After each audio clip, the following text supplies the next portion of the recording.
언어는 단순한 말이 아니라 문화라는 거예요. 우리가 말하는 것은 단순히 말을 하고 있는 것이 아니라 문화를 말하고 있는 것입니다. 많은 사람들이 이제 영어나 불어나 독일어, 일본어, 외국어 배우는 것을 그렇게 소용이 없을 것이다. 이제는 그런 거 안 해도 될 것이라고 예측을 합니다. 왜 그렇게 말할까요? 왜냐하면 여러분들 애플사의 애플폰을 쓰시거나 삼성의 삼성폰을 쓰실 텐데 거기엔 전부 다 AI가 들어있습니다. 시리 아니면 삼성의 빅스비 불러보셨나요? 시리야 얘네들도 이름이 있어요. 그죠? 이름 부르는 것처럼 시리야 오늘 나한테 뭐 좋은 일 있을까? 뭐 이런 거 감정을 물어보기도 하고요. 뭐 평소는 단순하게는 뭐 날씨가 어때? 뭐 이런 거 물어보기도 합니다. 빅스비 인공지능 비서가 명령을 알아듣고 심지어는 여러분들 실시간 통역까지 해줍니다. 들려오는 전화가 미국 전화나 중국 전화이면 그것을 거의 완벽하게 해주기 때문에 통역에 딜레이가 좀 있어서 불편함을 느끼고 있지만 이 딜레이도 이제는 거의 줄어들고 있습니다. 수년 내에는 실시간 동시 통역이 완벽하게 구현이 되면 외국어 왜 필요해? 외국어 뭐하러 배워? 영어 뭐하러 해? 그 필요성이 줄어든다고 하는 것이 당연하다고 느낄지도 모르고 그렇게 말하는 사람들도 많습니다. 하지만 문화학자들은 다르게 말하더라고요. 문화를 말하는 사람들은 이야기하기를 앞서 말씀을 드린 것처럼 언어는 단순한 기술이 아니라는 거예요. 언어는 단순한 기술이 아니며 문화이며 세계관이기 때문에 언어를 배우면요. 언어를 배운다는 특징은 그 나라의 문화를 이해하는 것이 훨씬 더 쉬워지고 그 체계로 사고를 하며 행동을 하게 되어 있다는 것입니다. 예컨대 영어는요. 여러분 한국말과 말하는 방식이 완전히 다릅니다. 구조 자체가 다릅니다. 문법 체계가 완전히 다르게 되어 있습니다. 그래서 영어권 문화가 있고 또 중화권 문화도 있고 또 우리나라는 독보적으로 무슨 문화가 있습니까? K문화, 한류 문화가 있지 않습니까? 그래서 K문화를 말하면서 얼마나 요즘 세상이 K문화로 우와 한국 문화 되게 재밌는데 한국 문화 세련됐는데 언어에 따라 각기 다른 매력을 갖게 되는 것이죠. 많은 1.5세들, 2세들이 모양은 한국 사람이에요, 여러분들. 모양은 한국 사람이지만 언어를 영어로만 하면 그들의 사고체계는 겉모양은 한국 사람이지만 말은 영어로만 하면 어떻게 될까요? 완전히 서구권 영향력에 되어 있습니다. 행동하는 것도 문화체계도 다 서구권입니다. 어른들에게 이름 부르는 건 낯설지 않습니다. Hey, 제임스. 장로님 보면서 제임스라면 제임스, 하이파이브 막 합니다. 아이들은 그렇게 하는 것이 너무나 낯설지 않다고 하는 것이죠. 그런데 겉모양만 보고서 우리는 동양 사람이기 때문에 너 어른들한테 인사 안 해? 어떻게 그렇게 함부로 해? 겉모양만 한국 사람이지 이 안에는 완전히 서양권이기 때문에 사실은 문화 차이로 인한 표현의 차이일 뿐이죠. 손가락을 제가 한번 말씀을 드렸던 것 같아요. 위로 부르면 이거 상당히 기분 나쁘지 않습니까? 꼭 개를 부르는 것 같아요. 하지만 서구권에서는 이것이 정상적인 문화입니다. 같은 동작도 언어와 문화에 따라서 우리가 다르게 해석이 된다는 것이죠. 기준이와 주의를 보세요. 그 나라의 캐나다에 살다 보니까 무엇이 바뀌었습니까? 언어가 바뀌었습니다. 언어가 바뀌니까 얘네들의 사고체계가 완전히 바뀌었습니다. 그런데 반대로 보세요. 한국어가 모국어인 우리 목사님 내에는 그 나라 캐나다에 가서도 캐나디언으로 살아갑니까? 아니에요. 한국 사람으로 살아갑니다. 너무나 흥미롭지 않습니까? 너무나 재밌지 않습니까? 이처럼 언어는 정체성과 문화의 거울이라는 거예요. 오늘 이 시간 우리가 이런 질문을 저는 던져보고 싶습니다. 우리는 하나님 나라의 백성입니다. 아멘이십니까? 우리는 하나님 나라의 국민이고 하나님 나라의 백성입니다. 그렇다면 우리의 말은 하나님 나라의 백성의 말인가요? 아멘이십니까? 우리는 하나님 나라의 백성의 언어를 사용하고 있습니까? 그 나라에 속해 있는데 우리는 어떤 언어를 사용하고 있는가? 제가 드리고 싶은 질문입니다. 언어가 바뀌면 사고가 바뀌고 사고가 바뀌면 삶이 바뀝니다. 그래서 하나님 나라의 백성이 되면 무엇이 먼저 바뀌어야 되느냐? 말이 바뀌어야 됩니다. 말이 바뀌어야 됩니다. 그래서 우리는 그 언어의 오늘 핵심으로 들어가려고 합니다. 잠언 12장 22절 말씀 우리 한번 같이 읽어보겠습니다. 다시 한번 우리 천천히 이 말씀 오늘 나의 말씀 되게 하여 주시옵소서. 기도하는 마음으로 우리 같이 읽습니다. 시작. 거짓 입술은 여호와께서 미움을 받아도 진실하게 행하는 자는 그의 기뻐하심을 받느니라. 우리 다시 한번 거짓 입술은 여호와께 미움을 받아도 진실하게 행하는 자는 그의 기뻐하심을 받느니라. 아멘입니다.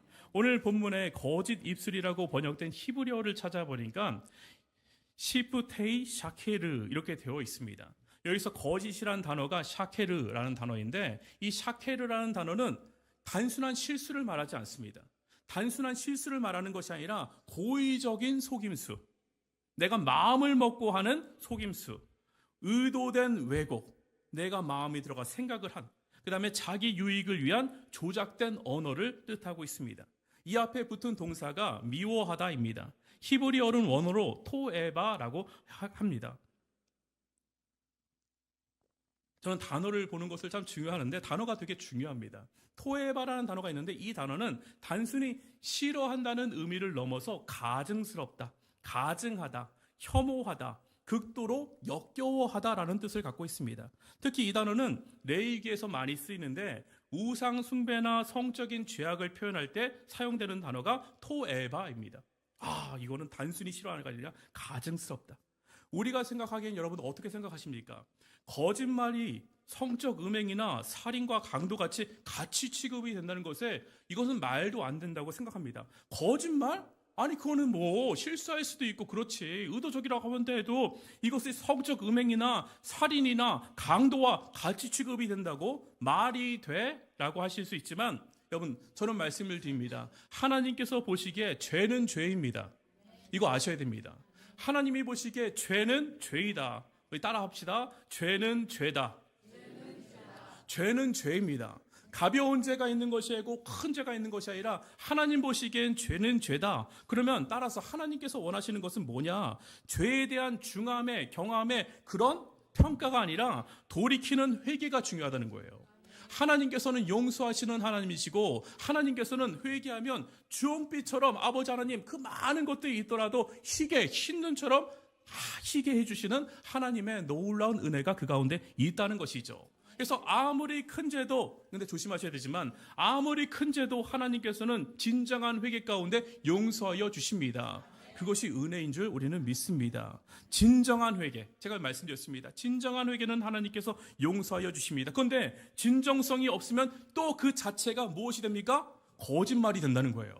그러니까 거짓말이 되니까 이게 돌고 돌아서 또 죄가 되어버리는, 즉 죄보다 더 심각한 것은 진정성, 즉 하나님께서 얼마나 거짓을 싫어하시는지를 우리 가운데 보여주고 있습니다. 하나님께서는요, 거짓말을 단순히 싫어하지 아니하시고 속이 뒤틀릴 정도로 용납하지 못하신다라고 성경은 단어를 통해서 그 엄중함을 우리 가운데 말씀하고 있다는 것이죠. 오늘 우리 장로님께서 참 재밌습니다. 제가 라오디게아 교회 말하는데 덥든지 차든지 해야 된다, 그죠? 근데 그렇지 않으면 어떡합니까? 너를 내 입에서 토해내리라. 토해낸다는 것은요, 너무나 심각한 경고입니다. 구역질이 난다는 거예요. 내 장에서 이것이 맞지 않으니까 이것을 토해내어버리는 심각한 경고. 왜 하나님께서는 거짓말에 대해서 이렇게 격렬하게 반응하실까요? 하나님은 왜 이렇게 심각하게 정말 거짓말에 대해서 반응을 하실까요? 거짓말의 기원은 창세기 3장에 시작이 됩니다. 인간의 타락이 시작이 됩니다. 하와에게 와서 뱀이 말합니다. 정령, 찾아볼까요? 창세기 3장 4절 말씀 우리 한번 같이 읽어보겠습니다. 창세기 3장 4절 읽습니다. 시작. 여러분, 창세기 2장 17절에 하나님께서 말씀하셨습니다. 너희가 정령 죽으리라. 분명히 경고하셨습니다. 하나님께서는 진실되기 때문에 죽는다고 하면 죽는다. 여러분, 정말 죽습니다.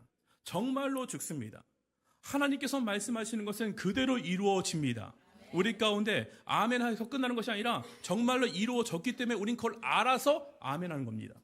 아멘입니다. 그런데 뭐라고 합니까? 3장 4절 한 장 넘어와서 정령 죽지 아니하리라. 이 말은 인류 역사상 첫 번째 거짓말이었습니다. 이것이 첫 번째 거짓말이었고 인간이 죄에 빠지게 된 직접적인 원인이 되었습니다. 이후 아담은 어떡합니까? 이 거짓말을 하게 되니까 하나님 앞에 책임을 회피하기 시작합니다. 자기가 했다고 하는 것이 아니라 누구한테 돌립니까? 아이고 참 쪼잔해, 그죠? 내가 했다고 해야 되는데 아내한테, 이 여자가 라고 말합니다. 이 여자 때문에, 누구 때문에. 여러분, 이것이 거짓말의 문화라고요. 거짓말의 문화는 내 이야기를 하지 않습니다. 나의 잘못을 시인하지 않습니다. 누구 얘기를 하냐? 다른 사람을 끌어다 들여서 이 사람 때문에 다른 사람의 이야기를 한다는 거예요. 거짓은요, 단지 말의 왜곡이 아니라 진리를 숨기고 책임을 회피하고 자기를 보호하려는 본성의 표현이라는 것입니다. 죄로 인해 인간은 진실보다 유익을 선택하게 되었고 거짓이 습관처럼 입에서 나옵니다. 왜? 조금만 내가 말을 바꿔버리면 나에게 유익이 된다고 생각하기 때문에, 나에게 이익이 된다고 생각하기 때문에 이것이 우리의 본성이라는 것이죠. 오늘날 거짓말은 우리 사회에 깊숙이 침투한 것을 여러분들 아시잖아요. 얼마나 거짓 문화가 우리 가운데 깊숙하게 침투해 들어가 있습니까? 그 대표적인 것이 여러분들 잘 아시는 가짜 뭘까요? 가짜 뉴스입니다. 가짜 뉴스. 정치적 의도나 사업적 이익을 위해서 조작된 정보들이 한쪽의 시선으로 계속 우리 가운데 흘려보내니까 강요된 채, 이것도 정말 폭력이죠. 그 정보를 우리가 가릴 수 없게 계속해서 한쪽의 시선만 강조되니까 온라인상에서 무분별하게 확산되고 그로 인해서 사회적 갈등과 불신, 심지어는 폭력까지 유발하게 되는 것을 봅니다. 코로나19 때를 기억하십니까? 백신에 대한 허위 정보, 우리 이거 안 맞으면 죽는데 또 맞았더라도 이거 언제까지 맞아야 되는 거야? 100번, 1000번 우리 죽을 때까지 맞아야 된대. 특정 인물이나 기업에 대한 날조된 스캔들, 그리고 선거를 앞두고 벌어지는 조직적인 정보 왜곡. 이것은 단순한 오해를 넘어서 여러분들 국민적인 분열을 야기하고 있지 않습니까? 우리는 지금 그런 일들을 이미 당하고 있고 겪고 있고 또 우리는 대통령 선거를 앞두고 있지만 여러분, 대통령 선거 앞두시면서 정책과 비전에 궁금하신 분들 계십니까? 어떤 후보가 무엇을 말하는지, 어떤 후보가 어떤 것을 말하고 있는지, 정말 대한민국을 위해서 어떻게 할 것인지 그 정책에 관심이 있으신 분들 계십니까? 비전에 보시면서 이 비전은 어떻게 이루어갈 것인지 궁금해하신 적이 있으십니까? 아무도 정책과 비전, 공약을 보는 사람은 없다는 거예요. 오로지 우리가 관심 있는 것은 파랑색이냐, 빨강색이냐, 주황색이냐 전혀 상관이 없습니다. 아무나 되라 상관없지만 색깔만 보면서 우리는 정책도 상관이 없고 어떻게 되겠지. 여러분, 또한 요즘 기술이 발달되면서 거짓의 정교함이 얼마나 세지는지 모릅니다. 놀라울 정도로 진화되고 있습니다. 최근에 인공지능을 이용한 보이스피싱, 실제 가족의 음성이 나오기 시작하잖아요. 실제 연예인들의 목소리를 따라하기도 하고 유명하면 유명할수록 그 목소리가 노출이 많이 되어 있으니까 그 목소리를 그대로 갖다 베끼는, 심지어는 눈물 섞인 목소리까지 그대로 복제해서 사람들을 속이는 수준에 나와 있습니다. 어르신들은 전혀 감각이 이게 없으시죠. 오히려요. AI라는 감각이 없으시니까 정말 노모에게 아들의 전화가 와갖고 걸려서 엄마 사고 났어, 빨리 송금해줘 말하는데 실제 아들이 아닌 인공지능이 만들어낸 정교한 목소리였죠. 옛날에는요 허술했어요. 옛날에는요 이게 들어오면 가만히 하면 이 사람 좀 이상하다, 중국 발음이 들리기도 하고 말끝이 약간 다르기도 하고, 이거는 조금만 하다 보면은 나중에는 우리들이 가지고 놀잖아요. 그래서요 뭐 이런 사람들도 있고요. 오히려 그럴 때도 있는데 이제는 그 정도 수준이 아니라 정말 은행에서, 정말 공공기관에서 나오는 그 멘트들, 그 친절한 목소리들, 그 목소리까지 완전히 똑같이 베껴갖고 단순히 이제는 사기 수준이 아닙니다. 거짓의 힘이 얼마나 사람들의 감정과 신뢰를 무너뜨릴 수 있는지, 이것 때문에 전 재산을 잃어서 목숨을 잃는 경우도 있습니다. 왜? 내가 평생 동안 모아왔던 것을 이 단순한 목소리 하나에 속아서, 나 요거 하나 때문에 속아서 나의 살 것을 다 잊어버리고 자살하는 그런 사례도 있다는 것입니다. 이처럼 현대사회에서 거짓말은 단순한 말의 왜곡이 아니라 생명과 공동체 전체를 파괴할 수 있는 무기가 되어버렸다는 것이죠.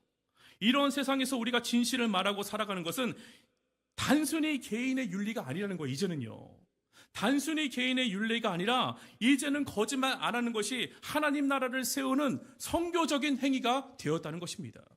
이제는 거짓말하는 사람들이 너무나 많기 때문에 입만 열면 거짓말이기 때문에, 입만 열면 거짓말이어서 그 사람을 신뢰할 수 없는 그런 수준까지 왔기 때문에 이제는 거짓말하지 않는 그 입술이 하나님을 나타내는 선교적 행위가 됐다는 거예요. 거짓말이 난무하는 이런 세상에서 거짓말하지 않는 자체가 이제는 전도이며 선교라는 거예요. 여러분 저는요 오히려 이렇게 어려워지면 어려워질수록 너무나 구별되는 그런 시대가 왔습니다. 정말 하나님의 말씀으로 살려고 하는 사람은요 정말 이제는 티가 나는 그런 세상이 되어버렸기 때문에 오히려 전도의 장이 열렸다. 여러분 기뻐하십시오. 여러분들을 보면서 하나님을 만날 사람들이 너무나 많이 있는 것을 기뻐하십시오. 여러분들의 입술이 깨끗해진다면 오히려 우리 가운데 전도의 장이 열렸다는 것입니다. 왜 하나님은 그렇게 거짓말 하시는 것을, 거짓 입술을 그렇게 미워하실까요? 이유는 단 한 가지입니다. 하나님이 진리이시기 때문에, 하나님이 거짓말을 안 하시기 때문에, 하나님은 진리이시기 때문에 그렇습니다. 요한복음 14장 16절 말씀 우리 한번 같이 보겠습니다. 요한복음 14장 16절 말씀 같이 읽습니다. 시작.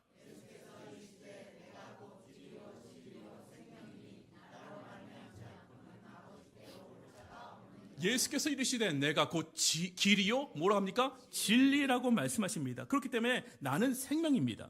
또 요한복음 8장 44절은 이렇게 말씀하고 있습니다. 우리 같이 읽어보겠습니다. 시작.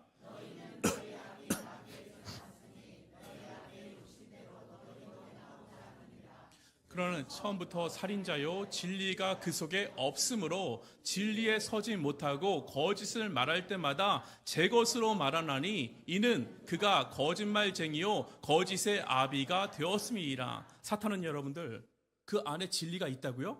처음부터 진리가 없었고 그가 말하는 것은 거짓말장이요 그는 거짓말의 본질이기 때문에 거짓말의 아비가 되었다. 성경은 분명하게 우리 가운데 말씀하고 있습니다. 하나님은 진리의 하나님이시고 사탄은 거짓의 근원입니다. 따라서 거짓말하는 것은 단순히 우리가 그냥 이거 하면 안 돼 윤리 위반이 아니라 진리 대신 하나님을 거스르고 사단의 언어를 사용하고 있다는 것입니다. 제가 재밌게 본 영화가 있는데 가끔씩 제가 영화를 봅니다. 근데 짐 캐리 주연의 라이어라는 오래된 영화가 있는데 저는 이걸 재밌게 보았는데 그런데 한국에서도 이거와 비슷한 영화가 있었습니다. 저는 정직한 후보 이게 참 비슷하더라고요. 근데 이걸 더 재밌게 본 것 같습니다. 왜? 말이 더 잘 통하고 아마 정서가 한국이니까 저도 비슷하기 때문에 이 영화를 재밌게 보았습니다. 정직한 영화 여기 정직한 후보에서 주인공 이름이 주상숙인데 거짓말이 특기인 정치인입니다. 말만 열면 거짓말.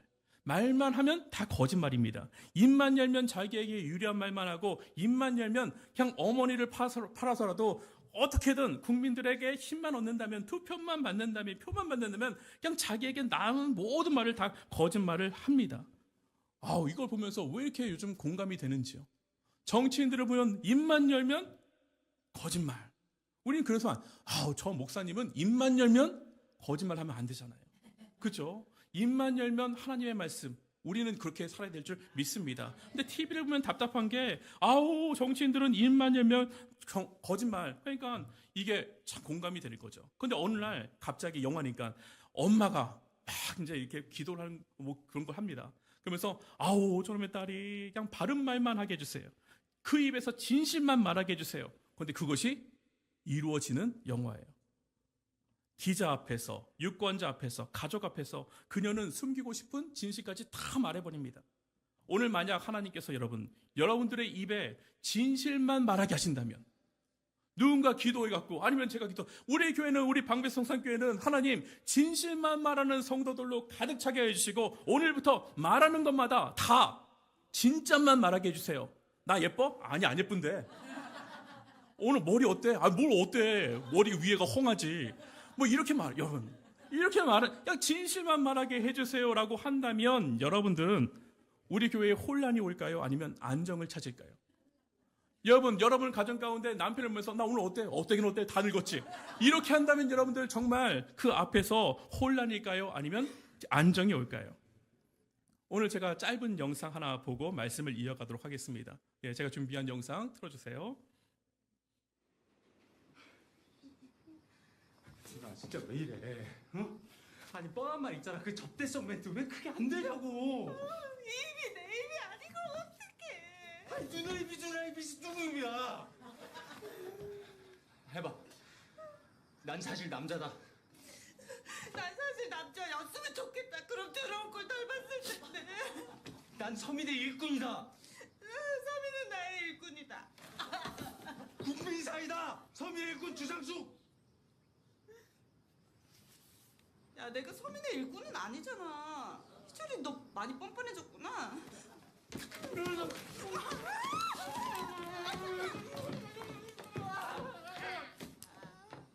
누나, 선거 끝나면 나 세차 빼주겠다는 거 진짜야? 좋은 거 같아.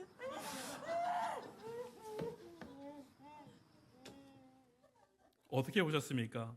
처음에는 너무나 웃기지만 아유 맞아 세상이 다 저렇지 정치인들이 다 저렇지 그러니 이 나라가 이 모양이지 야 드러나는 거 보면은 참 아이고 이거는 일반 사람들도 이렇게 안 하겠다 세상에 믿을 놈이 아무도 없어 한탄하면서 하소연하지만 저 모습을 보면서 곧 우리의 자신의 모습을 보지 않습니까? 우리도 상황에 맞게 말하고 분위기에 따라서 말하고 이익에 따라서 침묵합니다. 근데 하나님은 말씀하신다는 거예요. 오늘 말씀처럼 거짓 입술은 나의 미움이요 진실하게 행하는 자는 나의 기쁨이다. 여러분 주상숙 저 나오는 인물은 진실말을 말하며 결국에는 어떻게 됐을까요? 진실을 말하니까 처음엔 힘듭니다. 너무나 힘들었습니다. 그리고 결국에는 모든 진실을 다 정치인으로 토해내 보니까 비자금이며 모든 것을 어떡합니까? 다 토해내니까 결국은 감옥에 가게 되었지만 그렇게 해서 완전히 망할 것 같았지만 망하지 않았습니다. 이번 주 우리가 생명의 삶 본문에서도 이와 비슷한 이야기를 여러분들 이미 말씀으로 읽으셨을 것이고 묵상을 하실 줄 압니다. 민수기 22장에서 24장에 나오는 발람과 발락의 이야기입니다. 아니 어떻게 이름이 이렇게 비슷해요, 그죠? 헷갈려요. 발락이 발람이 발락인지 이게 왕인지 선지자인지 전부 헷갈리지만 여러분들 이름이 비슷한데 내용도 비슷합니다. 이름의 뜻을 찾아보니까 발람은 백성을 삼키는 자, 발락은 멸망으로 이끄는 자. 어떻게 이렇게 둘이 잘 만났는지. 여러분 항상 저는 기도하기를 우리 성도님들도 기도하십니다. 기도하셔야 됩니다. 자, 어떤 기도 주문합니까? 어떤 기도를 가르쳐드립니까? 있을 곳에 있게 하여 주시고 만날 사람 만나게 하여 주시옵소서. 오늘 하나님 제가 정말 하나님 뜻에 부합하는 사람 만나게 하여 주시고 그 자리에 제가 있길 간절히 원합니다. 모여서 생명력이 있는 그런 대화하게 하여 주시고 모이면 하나님이 나타나는 그런 사람들과 그런 장소에 있게 하여 주시옵소서. 둘은 악의 공모자였습니다. 둘은 사람 죽이는데 서로 짝짝꿍이 되었습니다. 모압 왕 발락은 발람에게 이스라엘을 저주해달라고 하는 모습이 보이지 않습니까? 발람은 겉으로 하나님의 뜻만 말하겠다 말하지만 속으로는 보상과 명예에 흔들리고 있습니다. 많은 또 오니까 막 돈 준다고 하니까 명예에 흔들리고 이런 것들이 흔들리는데 그의 입은 스스로 정직하다고 주장하고 있지만 마음은 거짓에 물들어 있는 것이죠. 결국 하나님은 이스라엘을 보호하기 위해서 누구를 보호하기 위해서? 하나님의 백성을 보호하기 위해서 그의 입술을 붙드시고 축복만 말하게 하십니다. 심지어는 여러분들 나귀의 입을 열어 정직하게 말씀하게 하세요. 나귀가 더 정직하다는 거예요. 나귀는 오히려 진실만 말한다는 거예요. 우리가 좋아하는 말씀 저는 깜짝 놀랍니다. 여러분들 이미 알고 계시겠지만 민수기 23장 19절 말씀 우리 한번 같이 읽어보겠습니다. 민수기 23장 19절 말씀 읽습니다. 시작.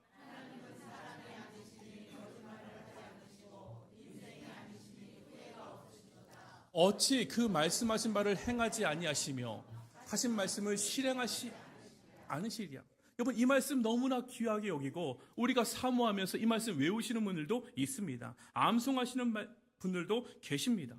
야 어떻게 이 말은 누가 있을 것 같습니까? 누구한테 어울립니까? 모세나 이 정도 말을 하면 우와 모세는 역시 다윗 아니면 또 다른 그런 위대한 선지자의 고백처럼 보입니다. 여러분 이 말씀을 보면서 하나님은 발람에게도 발락에게도 돌이킬 기회를 주신다는 거예요. 하나님은 어떤 인생에게도 하나님께서는 말씀하지 않았다고 핑계대지 못하게 우리 가운데 인도하시는 것을 여러분은 보셔야 됩니다. 하나님은 우리 가운데 친절하게 찾아오십니다. 여러분의 인생 가운데 친절하게 찾아오셨습니다. 그렇지 않고서는 우리는 제발로 이 자리에 올 사람은 저뿐만 아니라 아무도 없습니다. 이 자리에 계신 것은 여러분 하나님의 친절한 도우심과 하나님의 친절한 인도가 있었기 때문에 여기 앉아 있는 것이지 내가 아는 사람 때문에 내가 친척 때문에 누가 남편 때문에 아내 때문에 억지롭게 어떻게 연결되었기 때문에 이 자리에 있는 것이 아니라 하나님의 인도하심 가운데 여러분들은 이 자리에 있는 것을 깨달으셔야 됩니다. 그것을 아셔야 됩니다. 그래 여러분들 사람에게 휘둘리지 아니하고 이제는 하나님과 연결되는 이 자리가 하나님과 연결되는 놀라운 예배의 자리가 될 수 있다는 것이죠. 여러분 너무나 그래서 하나님의 개입 우리 가운데 하나님은 개입하시고 은혜를 오시고 하나님은 사랑이신 것이죠. 신약에서 발람이 다시 언급이 됩니다. 근데 어떻게 언급이 되었을까요? 이 위대한 하나님의 말, 정말 하나님이 주신 말, 하나님은 정말 실수하지 아니하시고 진실만을 말하시는 그 하나님을 말한 이 발람은 어떻게 되었을까요? 계시록 2장 14절 말씀에 그가 발락을 가르쳐 올무를 놓게 했다. 결국은 어떡합니까? 결국은 악을 선택했습니다. 베드로서 2장 15절의 말씀을 보니까 불의의 삭을 사랑하다가 책망을 받았다. 유다서 1장 11절의 말씀은 발람의 길을 따라갔다가 멸망하였다. 발람은 하나님 앞에서 정말 그 하나님의 말씀을 직접 들은 사람이었습니다. 그의 입은 진리를 말했지만 그의 삶은 끝내 진리를 따르지 않았다는 것이죠. 여러분, 말은 하나님의 것이었지만 마음은 자기의 유익을 쫓았습니다. 말은 하나님의 말을 하지만 마음은 다른 것을 가고 있었다는 것이죠. 그래서 그는 성경 전체를 통틀어 말과 삶이 어긋난 대표적인 인물로 평가를 받았습니다. 여러분들은 어떠십니까? 여러분들은 지금 어떠십니까? 여러분들은 어떤 길을 따라가고 계십니까? 발람처럼 말은 신앙을 우리가 갖고 있는 것 같지만 삶은 타협하는 삶을 살고 있지는 않으신지요? 주상숙처럼 말은 정직하지만 중심까지 정직한 분들이십니까? 혹은 발람처럼 진리를 말하고 있지만 삶은 거짓에 물들어 있지는 않으십니까? 만약 오늘 하나님께서 이 시간 주상숙처럼 내 입술을 건드셔서 용화처럼 오직 진실만을 말하게 한다면 만약 내가 발람처럼 정직한 후보처럼 숨길 수 없는 진실만 말하게 된다면 여러분들은 어떠실까요? 여러분, 세상에서 사용하는 말과 예배 시간에 사용하는 말, 그 온도 차이는 어떠십니까? 그 온도 차이가 줄어들수록 여러분들의 인생은 놀랍게 변화될 줄 믿는다 제가 선포했습니다. 하나님은 진리를 말하는 사람보다 진실하게 사는 참 재밌습니다. 이 말씀 잠언 12장 22절 말씀에 하나님은 진리를 말하는 사람보다 진실을 말하는 사람을 기뻐하는 것이 아니라 진실하게 사는 사람을 기뻐하신다. 진실하게 행하는 자는 여호와의 기쁨이다. 이렇게 말씀하십니다. 진실하게 말하는 자는 여호와의 기쁨이 아니라 진실하게 행하는 자가 여호와의 기쁨이다. 그렇다면 여러분들 이 시간 오늘 이 설교를 들으시면서 오늘 이 말씀을 들으시면서 우리가 내려야 될 결단은 무엇입니까? 우리는 더 이상 이중적인 언어를 여러분 그런 삶을 살 수 없습니다. 여러분 생각하셔야 됩니다. 여러분 마음 깊숙이 이걸 고민해 보셔야 됩니다. 예배당 안에서는 거룩한 말, 교회 안에서는 거룩한 말, 밖에서는 세상적인 말, 가정에서는 날카로운 말, 이것이 공존할 수 없다는 거예요. 하나님은 우리의 입술을 보시고 기뻐하시기도 하시지만 하나님은 토해낼 정도로 역겨워하시기도 한다는 사실입니다. 우리의 말이 우리의 존재를 드러내기 때문에 그렇습니다. 오늘 저는 이 자리에서 오늘 말씀이 여러분들 가운데 깊숙이 담기셨으면 좋겠습니다. 오늘 이 말씀이 여러분들의 말씀이 되셨으면 좋겠습니다. 이 시간 마음으로 제가 결단하십시오. 제 목소리를 높여서 정말 영웅톤으로 연설톤으로 말한다고 해서 여러분들이 듣는 것이 아니라 오늘 이 하나님의 말씀이 세세한 터치가 여러분들 가운데 있어서 그 마음으로 결단하셨으면 좋겠습니다. 오늘 여러분 하나님께서 여러분들의 입술을 만지신다면 여러분들은 더 이상 침묵할 수가 없을 것입니다. 왜냐하면 정직한 말은 선택이 아니라 우리의 정체성입니다. 정직하게 말하는 것은 우리의 선택사항이 아닙니다. 하나님의 자녀로서 하나님의 백성으로서 우리의 정체성이며 진실한 언어는 여러분들 기술이 아니라 우리의 예배이기 때문에 그렇습니다. 여러분 진실이 부담되십니까? 하나님을 말씀하는 것이 부담이 되십니까? 진실은 부담이 아니라 진실은 자유입니다. 진리가 너희를 자유케 하리라. 연세대 애들만 이거 해야 되나요? 아닙니다. 여러분들 하나님의 말씀이 훨씬 더 큽니다. 하나님의 말씀 진리가 너희를 자유케 하리라. 하나님의 진실은요 자유입니다. 정직은 고통이 아닙니다. 정직은 복음입니다. 여러분 거짓이 익숙한 이 세상에서 진실을 말한다는 것이 얼마나 여러분들 힘드시겠습니까? 그러기 때문에 우리는 그냥 말하는 것이 아니라 누구의 도움이 필요합니까? 진실을 말하는 것은요, 여러분은 진실하고 싶죠. 하지만 여러분들 그것을 내가 말하는 것이 아니라 늘 똑같습니다. 어떻게 해야 됩니까? 하나님을 의지하셔야 되는 거예요. 왜? 의지한다는 것은 무엇입니까? 나보다 능력이 있으신 하나님이 어디 계셔요? 여러분 찾아도 없어요. 우리 하나님 없어요. 이러면 의지가 안 되죠. 하지만 나는 하나님과 동행하기 때문에 나보다 훨씬 더, 아니 저 컴퓨터 고치는데 모르면 옆에 지금 우리 컴퓨터 잘하는 친구가 있거나 동료가 있으면 부탁하지 않겠습니까? 내가 안 되는 것을 여러분들 하는 것이 아니라 진실하십시오라고 해서 목사님 했는데 이게 되는 것이 아니라 어떻게 해야 되느냐? 그 진실을 하기 위해서는 나와 동행하시는 주님을 의지하십시오. 어둠 속에서 촛불 하나 붙드는 것이 정말 작아 보여도 그 하나가 사방을 밝히는 것이고 누군가에게는 길이 되며 결국은 하나님 나라의 열쇠가 될 줄 저는 믿습니다. 여러분, 이제 주님이 이스라엘 앞에 던졌던 그 질문, 오늘 이 자리에서 다시 여러분들 가운데 드리고 싶습니다. 말로만, 정말 말로만 하는 우리 고백을 하는, 믿음의 고백하는 신앙인이 될 것이 아니라 말이 곧 믿음으로 살아내는 그런 사람으로 살아가시기를 주님의 이름으로 축복합니다. 당신의 말이 당신을 드러냅니다. 말이 곧 우리의 인격입니다. 우리는 하나님의 백성입니다. 그렇기 때문에 우리는 캐네디언은 뭐합니까? 영어 써야 되는 것이고, 한국 사람은 국어 써야 되는 것이고, 하나님의 나라의 백성은 뭘 써야 됩니까? 하나님의 말씀을 써야 될 줄 믿습니다. 오늘 하나님은 당신의 입술을 통해 하늘의 진실을 다시 쓰고 싶어 하십니다. 그 일에 여러분들을 부르셨습니다. 얼마나 기쁘십니까? 아무도 안 기쁘신 것 같아요. 여러분, 기쁘셔야 됩니다. 하나님이 우리를 부르셨습니다. 이 일에 우리를 동참하게 하셨습니다. 이 정말 어지러운 세상에 우리를 통하여서 하나님의 빛은 반드시 드러나게 될 것입니다. 그리고 승리하게 될 것입니다.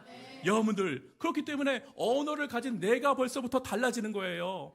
늘 똑같은 말씀 같지만 전혀 그렇지 않습니다. 하나님은 늘 새롭고 새로우시기 때문에 여러분들도 새롭게 되십니다. 어제의 것으로 사지 마시고 오늘 이 말씀이 여러분들의 말씀 되시기를 주님의 이름으로 축복합니다.